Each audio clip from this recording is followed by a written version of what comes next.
bien, bonjour à toutes et à tous, je suis aujourd'hui à Évaux-les-Bains, donc la ville dans laquelle je vis, et je suis près de l'église d'Évaux-les-Bains qui a brûlé il y a quelques années, enfin j'étais peut-être pas encore né, et qui a été reprise. Aujourd'hui, on va toujours parler de Krita, bien sûr, et dans cette problématique, Krita, eh bien, c'est d'abord avant tout un logiciel de dessin.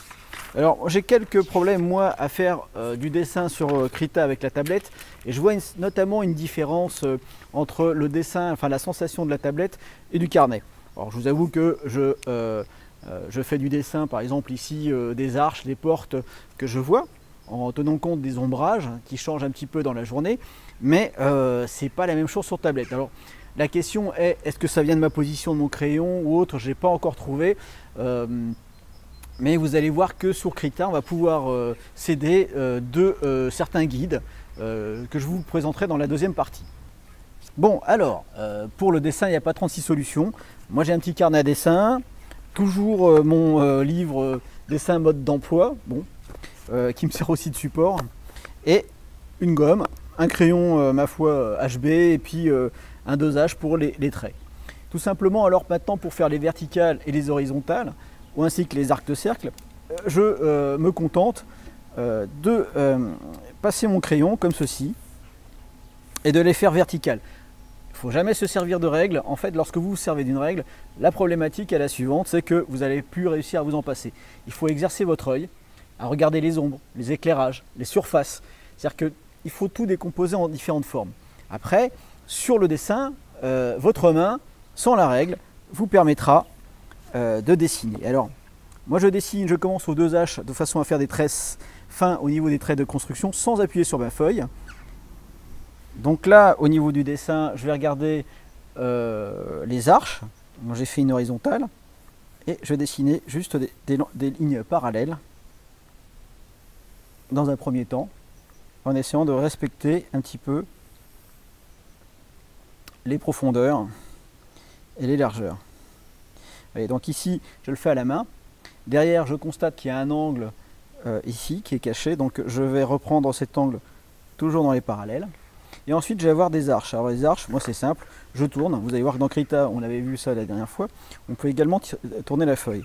Donc je vais tout simplement dessiner ici une zone et pointer à peu près le milieu de mon dessin et reprendre de là, ici, comme un compas.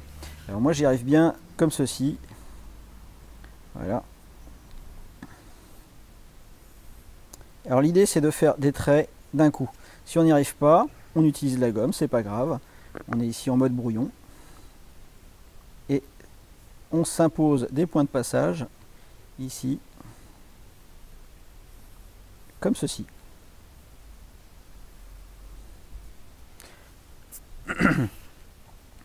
Bon, bah comme vous voyez, une fois qu'on a fait l'esquisse, on a bien fait travailler notre petite main avec notre petit crayon. On va maintenant revoir tout ça sous Krita. Alors, ce dessin-là, je ne l'ai pas fini, je n'ai pas abouti puisque c'était pour introduire ici.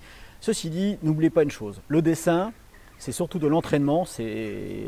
On vous parle de talent, mais ce n'est pas vrai. Il y a surtout de l'entraînement. Il faut apprendre les techniques d'ombrage et autres. Alors, pour ça, il y a des livres qui sont excellents. Vous avez aussi des chaînes qui vous parlent de dessin. Je suis peut-être pas le plus à même de le faire, mais c'est sur Krita qu'on va maintenant voir comment s'aider avec différents guides pour reproduire. Alors on va aussi introduire les différents types de calques dans Krita, le fond, un calque dessin, peut-être aussi des calques vectoriels, ce qui peut être intéressant. Alors j'ai reçu sur la vidéo précédente une question concernant l'animation. Alors l'animation dans le Krita, on la verra plus tard. Pour l'instant, ce n'est pas vraiment le sujet, on n'en est pas encore à animer, on en est encore à découvrir les outils pour dessiner. Mais il faut savoir que dans l'animation en Krita se fait image par image, à raison de 24 ou 25 images par seconde, ça va dépendre un petit peu du standard qu'on va utiliser en vidéo, et que ce standard en fait nous demande de faire des dessins des personnages, image par image, coloriage, etc., mouvement. Alors il y a une technique avec la pelure d'oignon qu'on verra, Et on verra aussi que par le biais des différents calques et groupes de calques, on pourra garder un fond statique et faire une animation juste d'une partie, donc ne pas avoir animé toute l'image systématiquement. Mais tout ça, ça sera pour plus tard. D'ailleurs, à ce sujet, j'en profiterai lors de l'introduction de l'animation sous Krita pour parler des différents logiciels concurrents. Et pour ma part, Krita n'est pas forcément la solution la plus évidente en termes d'animation. Ceci dit, revenons à nos moutons et revenons à nos petits dessins. Aujourd'hui, je vous encourage vivement à prendre votre carnet et exercer votre œil et votre main. Avant tout, ouvrir votre esprit, à regarder les grands maîtres, à faire de la copie de dessin, à main levée, attention, hein, pas du calque, afin de vous exercer. Il n'y a que comme ça que vous allez progresser. Alors, on va se retrouver tout de suite sur l'ordinateur et sur Krita. Allez, on y va. Eh bien, nous voilà donc sur l'ordinateur maintenant. Je suis désolé pour le bruit en arrière-fond, c'est mon ordinateur qui commence à avoir le bruit d'un aspirateur. C'est pas bon généralement, mais bon, on va essayer de continuer comme ça. Voilà donc ici, j'ai lancé Krita. Alors comme d'habitude, je vais vous montrer la version sur laquelle on est. Ici, c'est la 4.1.7 actuellement. Et je crée un nouveau fichier. Alors je prends ce qui vient, donc la dernière fois ce que j'avais pris comme feuille. Ici je suis à la verticale, mais on va pas faire du dessin, c'est pas bien grave. Alors pour qu'on soit sur la même configuration, je vous invite à venir ici en haut à droite, de cliquer sur cette petite icône et de venir sélectionner l'espace de travail défaut. Une fois que c'est fait, on reclique en haut et ici le menu disparaît. Par défaut, vous avez ici, tout en haut, vue d'ensemble, préférences outils, sélecteur avancé. Je vous demanderai de vous mettre ici sur la préférence d'outils. Voilà. On verra pourquoi en deuxième partie. En bas, j'ai mes différentes brosses, ici sur Divad, et j'ai un calque ici qui est un calque de dessin, donc un calque matriciel. Alors on va voir ensemble maintenant les différents types de calques, et pour cela en fait il suffit de venir, et donc on va regarder ici cette boîte de dialogue au complet, et donc il va suffire de venir ici cliquer soit sur le plus, on obtiendra directement un calque de dessin par défaut, soit sur la petite flèche qui se trouve à droite. Je vous invite à cliquer sur la flèche qui se trouve à droite, et on a maintenant un menu dans lequel on va trouver différents types de calques et de masques et de filtres. Bon, le tout premier, on fait insert, et donc le plus, c'est un calque de dessin. Le deuxième est un calque de groupe. Le troisième, c'est un clone de calque.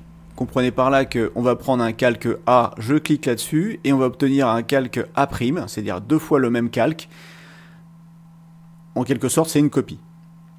Cloner le calque, vous avez aussi l'option, ici, dupliquer le calque.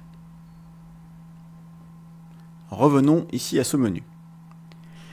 Un calque vectoriel, alors la différence entre le matriciel et le vectoriel, c'est que le vectoriel, ce sont des formules mathématiques qui permettent un ajustement à l'infini, du très petit au très grand, sans perte de qualité, contrairement au dessin matriciel. Alors vous me demanderez pourquoi est-ce qu'on reste toujours sur du matriciel et pas du vectoriel. Tout simplement, c'est que le vectoriel a un poids dérisoire au niveau taille de fichier, mais prend énormément de ressources au niveau des temps de calcul sur une machine. Imaginez une peinture sur un format A3 par exemple, où vous auriez les 16 000 couleurs représentées avec des dégradés et des formes très complexes. Pour recalculer tout ça, votre ordinateur mettrait un temps, sauf si vous avez vraiment une machine exceptionnelle, mais mettrait un temps qui vous ferait tomber les cheveux avant la fin du calcul. Ensuite, on va voir les calques de filtrage, les calques de remplissage et les calques de fichiers. Et bien sûr, après toute une panoplie de calques et de sélection. Alors voici maintenant une sélection des différents types de calques qu'on peut avoir sous KDE, sous Krita. Donc j'ai créé ces différents types de calques avec groupe de calques, calque de filtrage, calque de fichier, calque de remplissage, un masque de transparence appliqué au masque de remplissage, un calque de dessin vectoriel, un calque de dessin matriciel et un calque de dessin qui nous sert de fond.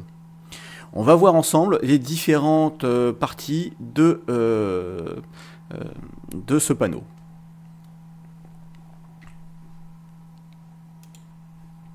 Alors, dans un premier temps, on va voir tout en haut le mode de fusion. Donc les modes de fusion dans Krita peuvent être donc normal, c'est-à-dire qu'il ne se passe rien, ou alors on peut avoir des modes de fusion tout à fait différents qui vont être plutôt sur la lumière, multipliés, etc., etc. Je vous inviterai, pour pas faire un tuto très long, à venir cliquer vous-même et regarder un petit peu les modes de fusion par type de calque, groupe et autres. Parce que sinon on n'en finirait pas et c'est des choses que vous pouvez voir par vous-même. On va voir ensuite, sur la partie de droite, un filtre de la vue. Qu'est-ce que c'est que ça? Eh bien, dans Krita, on peut sélectionner des petites pastilles de couleurs lorsqu'on crée un calque. Et dans ce filtre de vue, on va pouvoir justement vérifier, sélectionner le type de calque que l'on veut voir, du matriciel et autres. On reviendra dessus après cette présentation. On va avoir aussi l'opacité du calque. Alors, les modes de fusion et l'opacité n'apparaissent pas forcément en fonction du type de calque. Vous allez voir, si c'est un filtre ou autre, l'option ne sera pas accessible. On va avoir ensuite un œil sur la partie de droite qui vous donne la visibilité du calque. Donc l'œil fermé, on ne le voit pas. Ensuite, vous avez sur la deuxième colonne, toujours en partant de la gauche, ici un petit symbole qui ressemble à un L, c'est un chemin en fait qui vous donne une dépendance d'un masque de calque, ici le masque de transparence. Le masque de transparence va s'appliquer au calque de remplissage. C'est-à-dire que lorsqu'on va appliquer ici sur le calque de remplissage, on peut mettre ici par exemple une grille comme je l'ai mise, hein, ici on a une grille sur la totalité du masque, ou alors on aura un dessin ou autre, peu importe, et on va avoir ici un masque de transparence. Alors, bonne nouvelle, c'est comme sous GIMP, à savoir que le masque de transparence, blanc, eh bien on voit ce qui apparaît sur le calque de remplissage, noir, on fait disparaître ce qui se trouve sur le calque de remplissage. Alors ce qui est intéressant dans Krita, on va voir par suite, c'est que les filtrages et autres types de masques eh bien s'appliquent et peuvent s'activer ou se désactiver de façon naturelle, directement, sans avoir de destruction du dessin d'origine.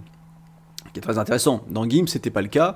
Lorsqu'on avait fait une transformation sur le dessin, eh bien la transformation, le dessin avant transformation était perdu, sauf si on en avait fait une copie.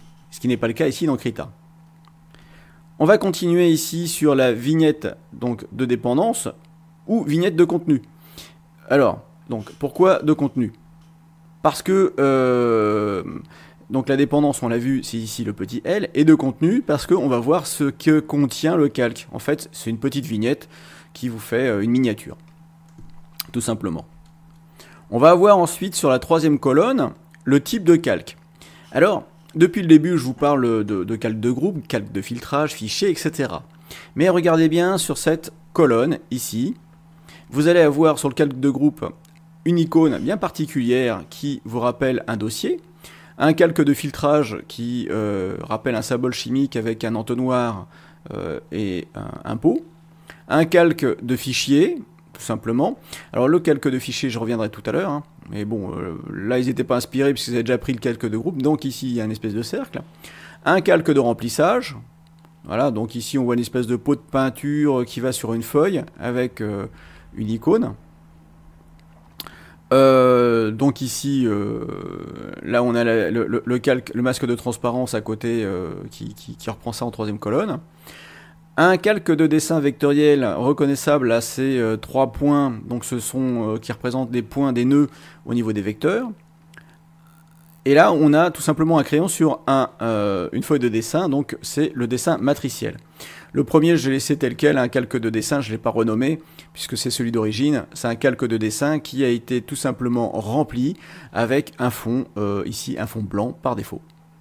Mais si vous voulez revenir là-dessus, je vous invite à revenir sur le premier tuto, hein, Krita 001, pas le 00, hein, le 001, où je parle de cela. On a ensuite sur la partie de droite le verrouillage de calque. Là, c'est un cadenas, ben, c'est très simple, hein, on clique dessus, c'est verrouillé. Lorsqu'il est ouvert, le calque est déverrouillé, on peut travailler dessus. Donc c'est un verrouillage de pixels, de position, etc. L'héritage alpha, alors là on en parlera plus tard, en grosso modo, eh bien, si vous avez un calque de dessin sur lequel vous avez fait un beau dessin sur de la transparence, si on verrouille l'alpha, eh bien vous ne pouvez plus dessiner sur la transparence, mais juste vous contenter des parties qui ont été crayonnées ou peintes au préalable sur la zone, donc sur les pixels. Voilà. Alors à quoi ça peut servir? J'avais fait il y a quelques temps un tuto sur une tête épluchée. Donc on faisait la technique du dodge and burn pour donner une impression de profondeur. Eh bien, ce type de verrouillage permet aussi de peindre de façon fine les abords d'un dessin, ou tout simplement peindre sans trop avoir à soucier du débordement. On va avoir ensuite, et ça c'est typique du calque de fichier, une petite icône, hein, sur la partie de droite. Et ça permet en fait, en cliquant dessus, vous allez voir, qu'on peut ouvrir ce fichier dans un nouvel onglet pour travailler indépendamment ce fichier. Donc pour ma part, moi quand je scanne un fichier et que je ne l'utilise pas en tant que référence, on va l'utiliser en tant que calque de fichier. C'est-à-dire que ça va rentrer dans la zone de travail, ce n'est plus une référence. C'est une image qu'on a scannée, qu'on a importée ou autre. On va avoir ensuite le verrouillage alpha. Alors c'est ce que je disais au niveau de l'héritage alpha. Mais appliqué au dessin. C'est-à-dire que le verrouillage alpha, l'héritage alpha, c'est qu'on va hériter, je reviens ici au niveau de l'héritage alpha, on va hériter des propriétés d'un groupe.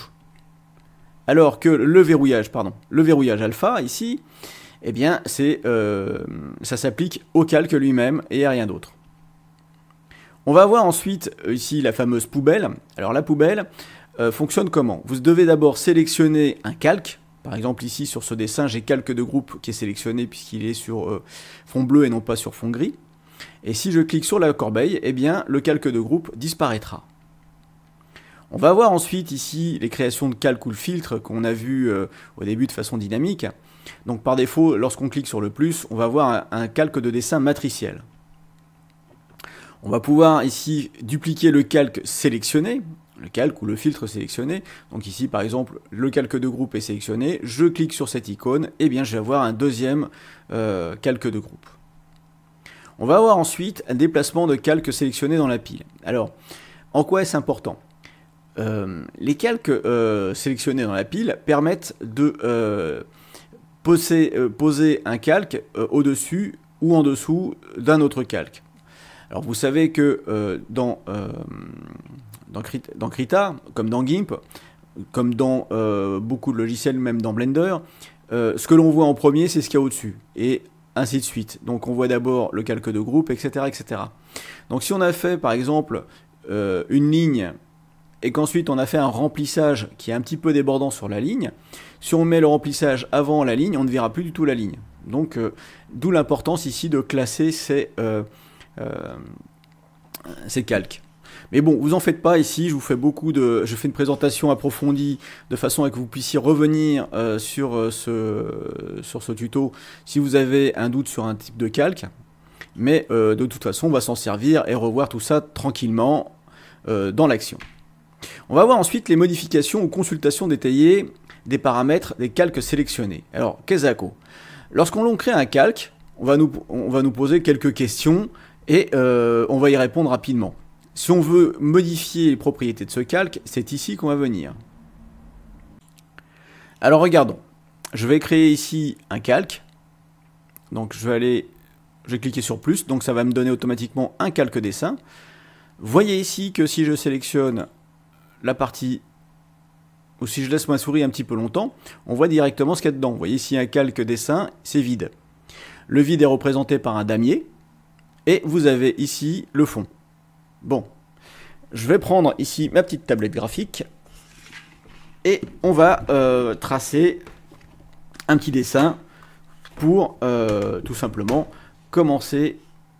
Voilà, donc j'ai sélectionné ici un crayon, je vais le prendre une taille plutôt grosse, donc Shift et vers la droite, en glissant vers la droite je grossis, Shift vers la gauche je rétrécis. Voilà, donc si je fais ici un dessin, la tête à Toto, voilà ce que ça donne. Ici au niveau de mon calque, je vais avoir une vignette qui représente la tête à Toto.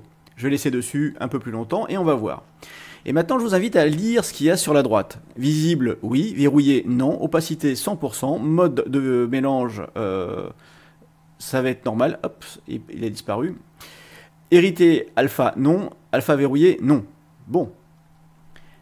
Revenons ici sur cette icône pour voir ou changer les propriétés du calque.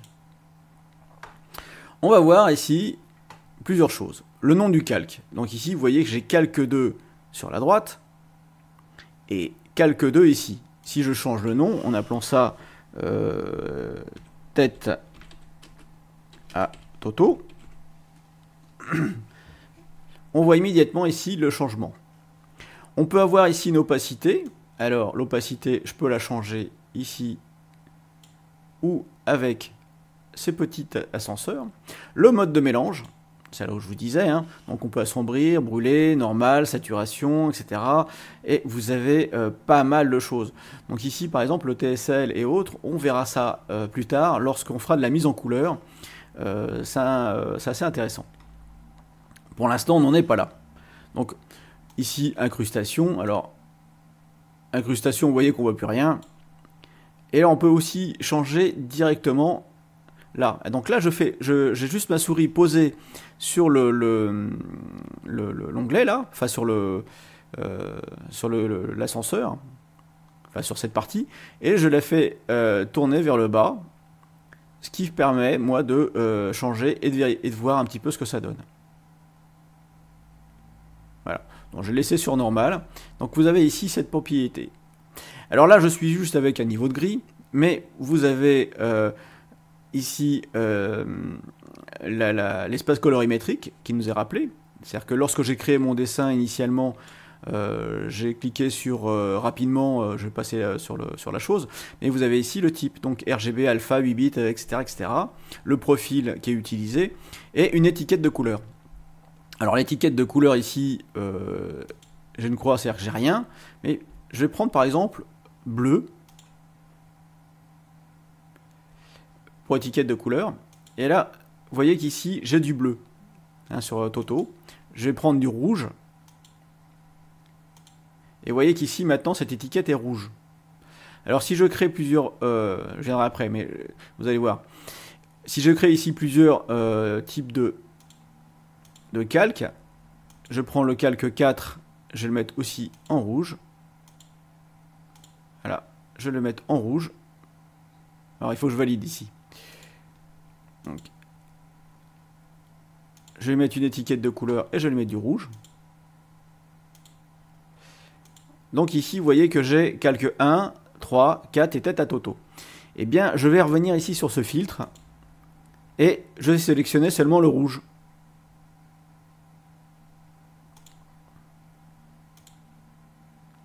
Voilà, et vous voyez que ici, il n'apparaît plus que le rouge, donc ici on ne voit plus rien. On voit bien ici la sélection qui est sur rouge. Sur alpha, et voilà, et ici il y a tout. Donc j'ai enlevé mon mode de sélection. Donc c'est un filtre qui vous permet de vérifier, de sélectionner quand vous allez avoir plusieurs calques. Par exemple, vous voulez juste avoir les lignes, ou alors tel personnage c'est sur du rouge, telle zone, ça va être... Enfin bon, il y a son utilité. Alors je reviens sur ma tête à Toto là, et je reclique sur l'icône. Donc ici, les étiquettes de couleurs, maintenant vous l'avez compris, vous permettent d'utiliser le filtre au niveau des masques de calque. Les dimensions, ici, bon, ce sont les dimensions du dessin. Et on va voir les propriétés. Alors, les propriétés, eh bien, tout simplement, c'est la même chose que ici. On a l'œil, donc c'est visible ou ça ne l'est pas. Verrouillé ou pas verrouillé. Héritage alpha. L'alpha qui est verrouillé. Alors, par exemple, je vais verrouiller l'alpha. Ici, je fais OK. Je vais mettre sur la tête à Toto. Et je vais choisir une autre couleur. Par exemple, du rouge. Je suis sur la tête à Toto. Donc la tête à Toto, si je dessine ici avec mon pinceau,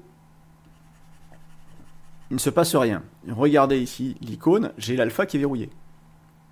Mais par contre, si je m'amuse à faire ça, eh bien ça va colorier sur la zone où j'ai déjà peint préalablement. Je déverrouille. Et là, je peux faire ici un peu de dessin. Je verrouille de nouveau. Je vais prendre une autre couleur, par exemple du vert. Et le vert, je vais tout simplement, vous voyez, ici. Donc ça me permet de colorier comme un gros cochon. De toute façon, je ne vais jamais déborder de la partie qui a déjà été coloriée. Je reviens ici sur ma petite icône de propriété.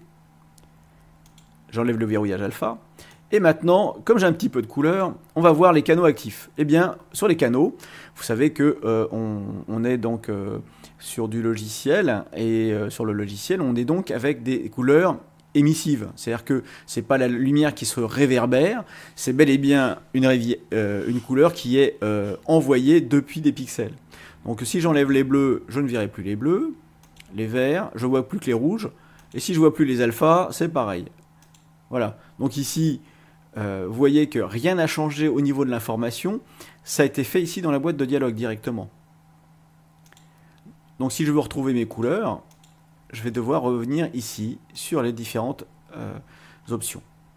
Je peux évidemment supprimer avec la corbeille. Ici, je sélectionne le calque 4. Et je peux le mettre dans la corbeille. Et ainsi de suite. Alors je vous avais dit que il y avait différents types pardon, il y avait différents types de calques.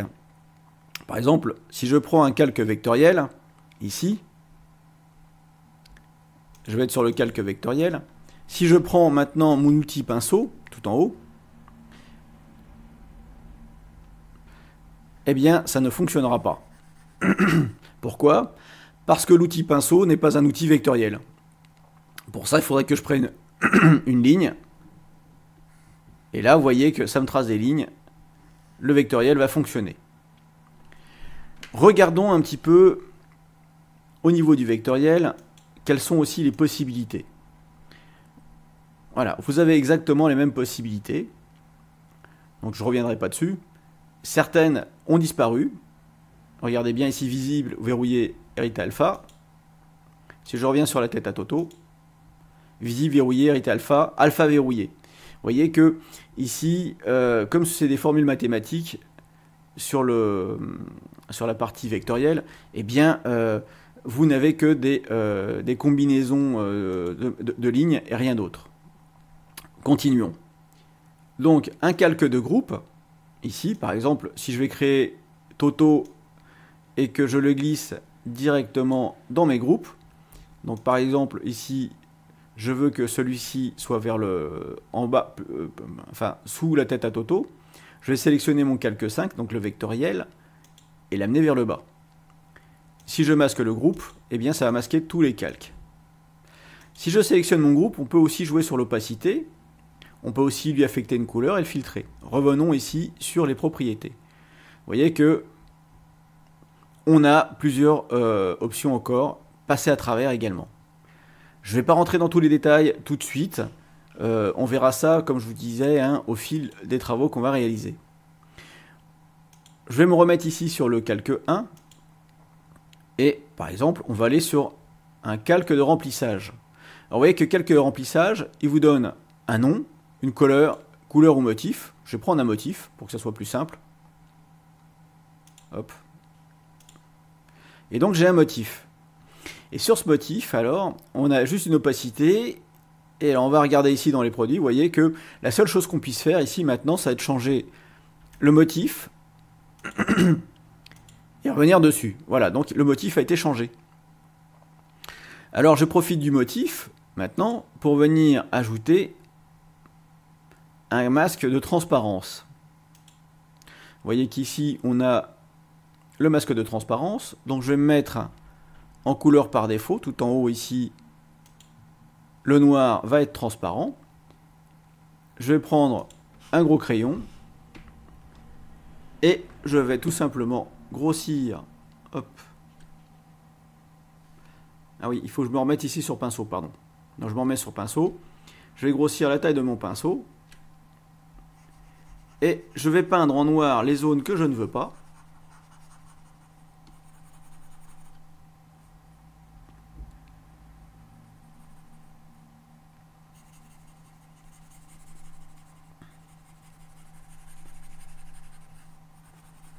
Et comme c'est donc c'est non destructif, puisqu'on passe par un masque de calque, je peux, en appuyant sur la touche X, inverser ici les couleurs de premier plan. En anglage est en blanc. Et par exemple ici, remettre un petit coup. On va donc pouvoir ici, maintenant, si je clique sur l'œil, enlever ce masque directement. Alors, le calque 7, toujours, je peux lui affecter aussi un masque de colorisation. Et je pourrais donc le colorier facilement avec une couleur. Voilà, je vais lancer le calcul.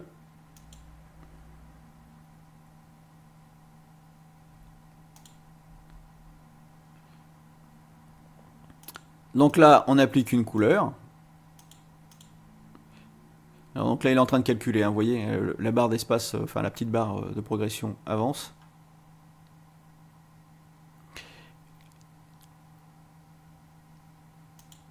Je peux mettre la couleur en dessous, au-dessus. Vous voyez que ça change un petit peu la donne. Voilà.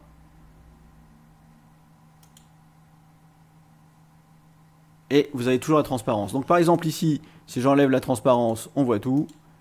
Et si j'enlève la couleur, voilà.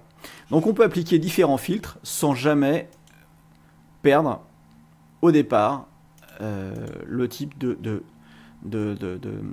enfin le dessin d'origine. On peut aussi appliquer des masques de déformation, ainsi de suite. Si j'ajoute un calque de filtrage, alors ici, le calque de filtrage, par exemple, pixelisé, je vais pouvoir pixeliser, alors, je ne vais pas le mettre ici, je vais le mettre sur la tête à Toto, ça c'est plus intéressant. Donc ici, un calque de filtrage, et par exemple le pixeliser. Donc ça nous permet de mettre du flou, de pixeliser, enfin bon, allez, je vais mettre un flou. Voilà. Donc par défaut, dernier utilisé, ici il nous donne le nom du calque de flou. C'est-à-dire que les filtres qu'on va appliquer, si vous avez suivi mes tutoriels sur GIMP, lorsqu'on a appliqué un filtre sur un dessin, une fois qu'il était appliqué, c'était fini. On pouvait plus revenir. Alors soit on revenait en arrière, mais le dessin était définitivement modifié. Alors vous allez voir qu'ici, ce n'est pas le cas. Donc le calque de flou, alors je vais masquer ici cette partie-là. Le calque de flou, regardez bien, là c'est net, et là c'est flou. Donc vous voyez qu'ici, l'application de filtre est non destructive, ce qui est extrêmement intéressant au niveau du dessin. Alors, pareil, si on va sur ce masque de flou, voir les propriétés, on va voir ici les propriétés, non pas qui sont toutes les propriétés proposées, mais juste, par exemple, la forme du flou, ça va, maintenant on va juste être sur le filtre lui-même, c'est-à-dire que là c'est du flou, point. On va pas pouvoir changer le type de filtre en disant maintenant je veux plus du flou, je veux que ça pixelise. Ça ne se passera pas comme ça. Voilà, mais on peut en changer les propriétés. je pense qu'on a fait un petit peu le tour et vous avez compris un petit peu l'esprit de la gestion de calque ici. Là, on va en arrêter là pour les calques et on va regarder maintenant un petit peu les guides. Alors, remarquez que lorsque je suis sur les calques de flou, vous avez ici les couleurs qui disparaissent, puisqu'en fait, on n'a pas besoin de couleurs pour un filtre. Voilà, hein, ici, vous avez les modifications de l'interface en fonction des possibilités qui vous sont offertes en utilisant tel ou tel filtre ou type de calque. Alors, je vais prendre une image de référence. Je viens donc ici sur la petite punaise. Je viens cliquer ici sur plus. Je viens chercher une image de référence. Alors ici, j'ai tuto 4 références. Et je vais prendre croquis.png. Voilà. C'était le croquis que j'avais fait à Chambon sur Voueize. Donc je vais le déplacer. Voilà. Il est un petit peu grand, donc je vais le réduire. Je vais le déplacer ici. Et le mettre sur le côté, de façon à avoir une image de référence. Voilà. Vous avez vu qu'on avait aussi les calques de fichiers. Alors pour ça, le calque de fichier, eh bien si je viens en chercher un, je vais chercher le fichier. Donc ici, pas de redimensionner à l'état de l'image, adapter la résolution. Je vais mettre à la taille de l'image, histoire d'avoir un calque qui ressemble aux autres. Donc je vais dans fichier, puis je vais prendre croquis.png. Et vous allez voir la différence. La différence, c'est que ici, j'ai bel et bien mon fichier. Donc vous voyez qu'ici on ne peut pas peindre. Donc j'ai ici ce petit à droite complètement, une petite icône qui me permet d'ouvrir le croquis juste à côté. À ce moment-là, je peux dessiner dessus, crayonner, hein, rajouter des traits, etc. Ici, voilà, je vais mettre une croix pour que vous voyez bien. Hein, toc. Je peux effacer. Donc ici, je peux redéfinir un petit peu mon dessin comme je l'entends. Voilà.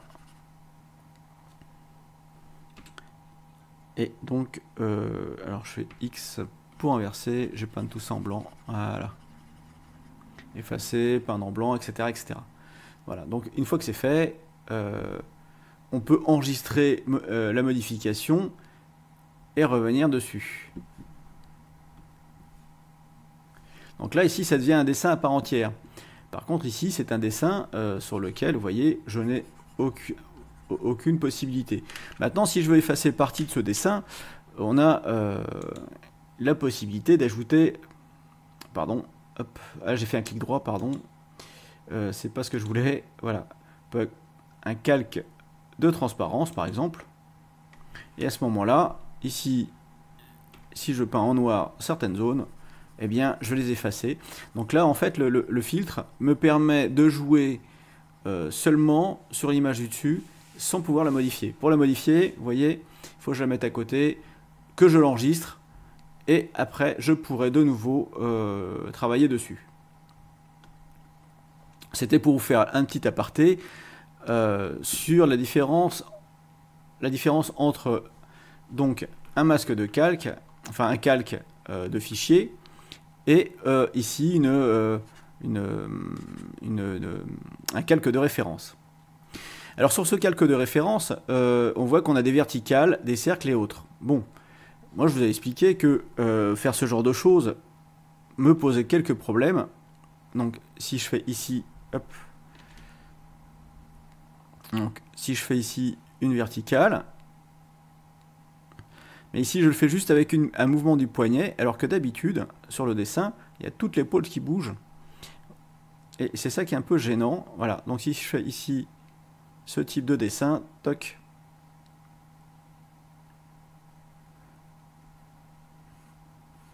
Voilà, je fais des traits qui sont pas terribles, ça prend du temps, etc. Bon, allez, j'efface pas, mais je masque.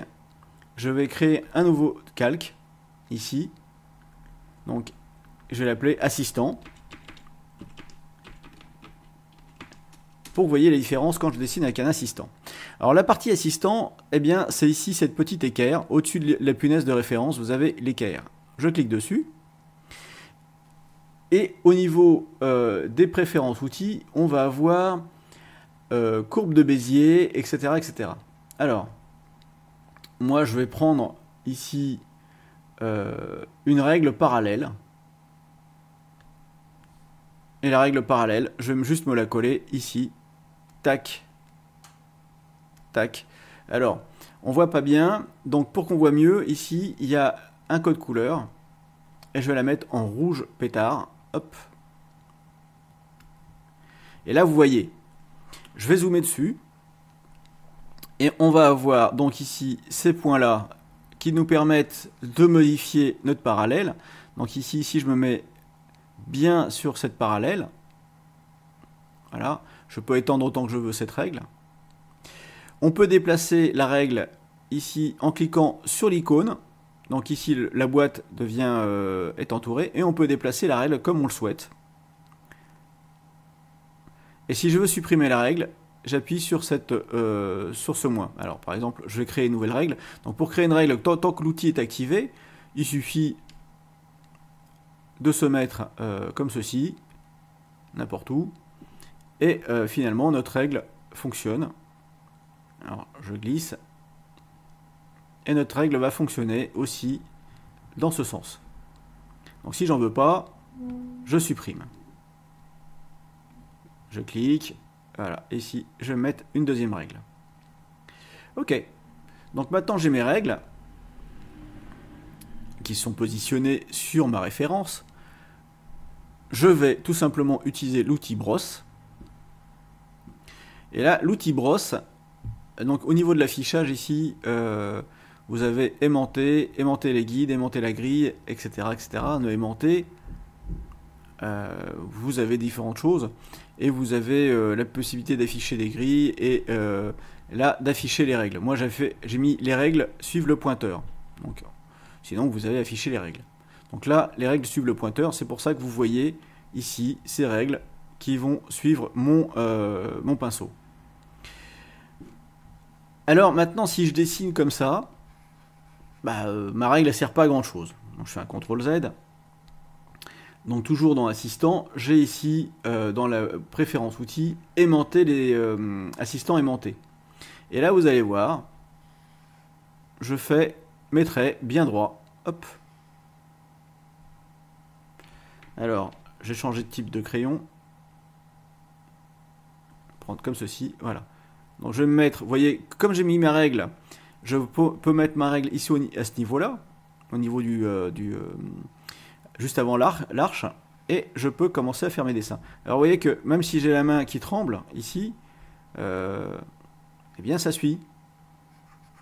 Hein, je peux même recrayonner dessus sans problème. Donc je vais me remettre à côté, toc.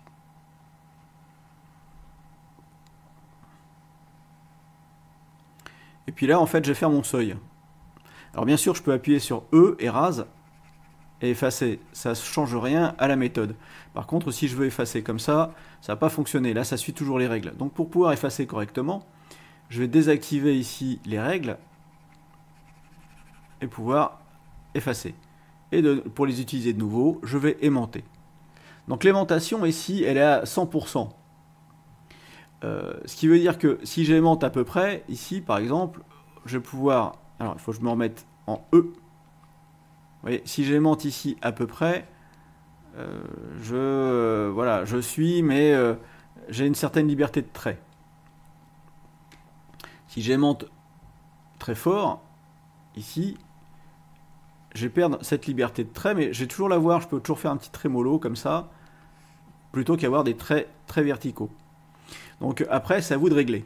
Donc ici, ça me semble pas mal. Par exemple, si je veux faire ici des petites pierres, hop,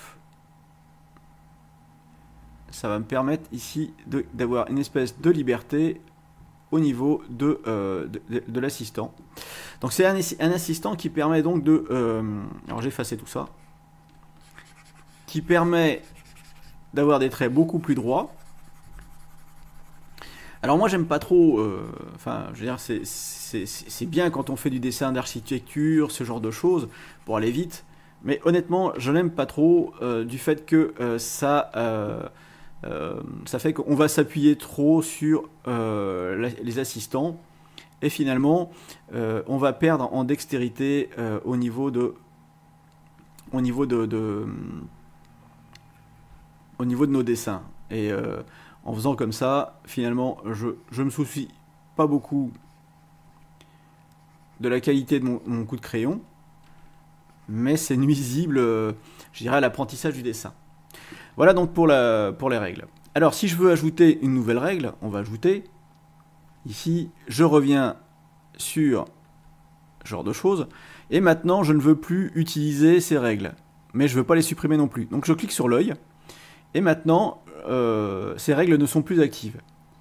Par contre, moi j'aimerais bien faire une ellipse. Donc je vais me prendre ici 2 points, et après, hop, faire mon ellipse. Alors là, je suis obligé de la positionner sur le lieu où je veux la tracer. Parce que regardez bien, je vais me mettre à côté, mais ça marche pas.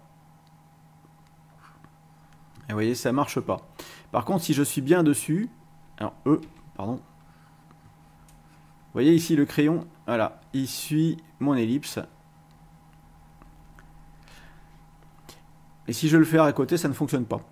Alors je suis obligé par exemple de revenir ici sur mon outil triangle, donc de guide, pour revenir ici, déplacer et continuer mes petits dessins. Tout simplement. Donc je reviens sur brosse, hop, ou la touche B, et je vais avoir ici mon guide. J'ai fini de l'utiliser, je le déplace dans un coin, et ou je le supprime, ou je le désactive, comme on veut. Donc par exemple ici, je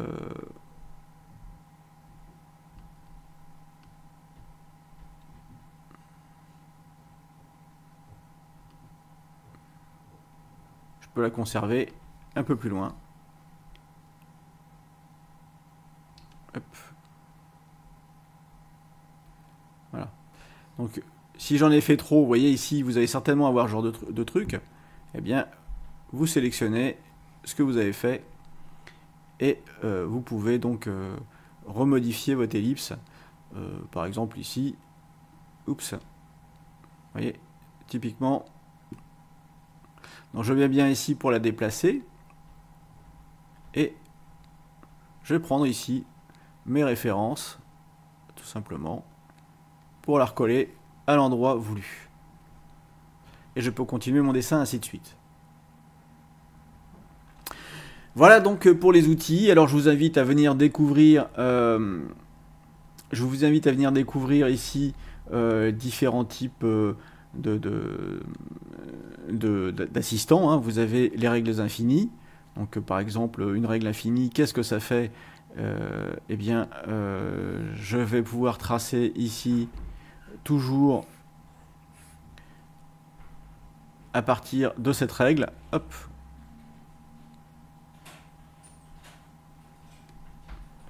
Vous allez avoir aussi des règles parallèles. Donc ça permet de faire des parallèles. Enfin, je vous laisse découvrir un petit peu ce qui existe. Après, ça peut être intéressant pour faire des hachures, hein. Voilà, donc il faudrait peut-être que je désactive quelques... Voilà, j'en désactive quelques-unes. Voilà. Donc ici, j'ai désactivé tout ça. Toc, toc, toc, c'est désactivé. Et je vais pouvoir peindre ici. Voilà.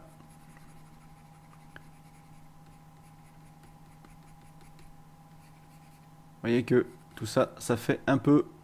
Voilà. Et si je réduis, je suis toujours avec ma règle parallèle. Je peux un petit peu déborder et avoir un crayonné un peu plus... facile. Alors ce que vous avez vu, c'est que finalement, si moi je vous fais un tuto en vous disant regardez comment je suis bon, et je ne vous montre, hop, pardon, je ne vous montre pas ceci, mais je zoome sur cette surface. Et je vous dis, ah, pardon, ah, décidément, ça colle comme un chewing-gum. Voilà, je reviens ici sur ma brosse et puis je vous fais ça. Eh bien, si je ne vous montrais pas tout ça, eh bien, vous auriez pu croire que je suis quelqu'un de génial, qui arrive à faire des traits super droits, juste comme ça, à main levée. Vous voyez, hein, je fais ça comme ça, oh la vache. Et puis finalement, si on regarde ici dans les proportions d'outils, je dis, c'est pas que j'assure, c'est que je sais me servir d'outils. Voilà, donc j'espère que ce tuto vous a fait avancer un petit peu dans la connaissance de Krita. Nous allons continuer la prochaine fois avec un autre type de tuto. Dans la progression, je vous en laisse la surprise. Peut-être que même moi je me surprendrai. N'hésitez pas à vous abonner à cette chaîne si ça ne l'est déjà fait. Laissez-moi vos commentaires. Dites-moi si mes tutos vous les trouvez trop longs, pas assez fouillés, comment. J'aimerais avoir votre ressenti par rapport à ça. Et puis, ma foi, si vous avez réussi à manipuler cette tablette en regardant votre écran et faire des traits droits, qui est ma plus grande des frustrations, eh bien dites-moi comment vous y êtes arrivé. Moi je m'entraîne à ça, mais j'y suis pas encore arrivé. Allez, ciao ciao à tous et à la prochaine fois.